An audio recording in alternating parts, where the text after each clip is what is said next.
Imagine a child falling over, a scraped knee, a shock in the body, tears rising before they can stop them.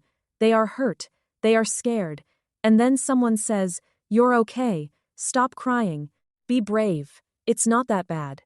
Maybe the words were meant to help, maybe they came from love, but the child learns something quietly. Some feelings are welcome, others should be hidden. So they swallow the tears, stand up, and keep going.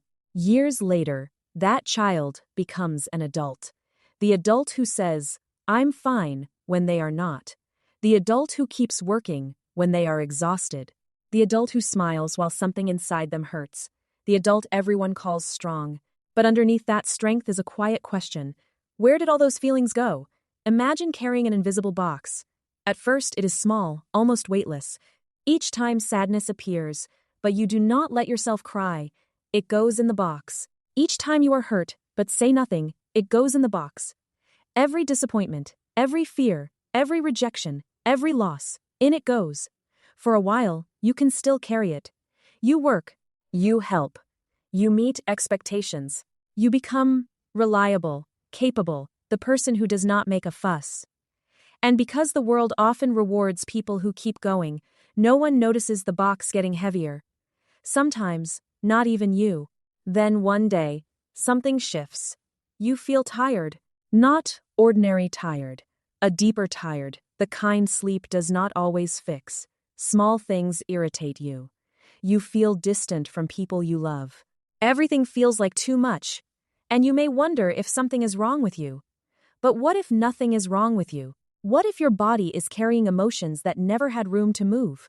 Emotions do not always disappear when we ignore them.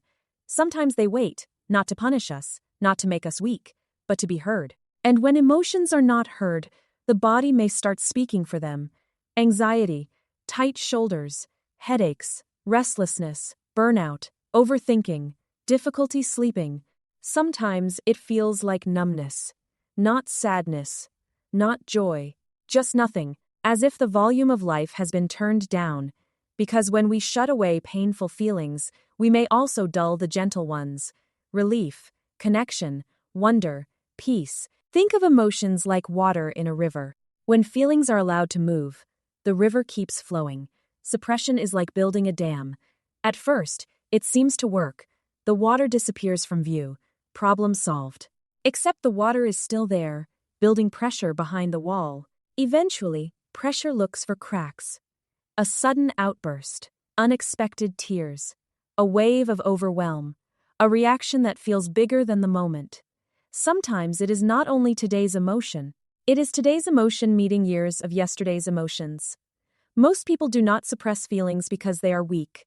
They suppress them because, at some point, it helped them survive. Maybe feelings were not welcomed at home. Maybe they were called too sensitive. Maybe being needed felt safer than having needs. Maybe they had to be strong before they were ready. Suppression often begins as protection. The problem comes when protection becomes a prison. So what would a different kind of strength look like? Maybe it begins with a pause, a hand on the heart, a quiet question. What am I actually feeling right now? Not what should I feel, not what is convenient to feel,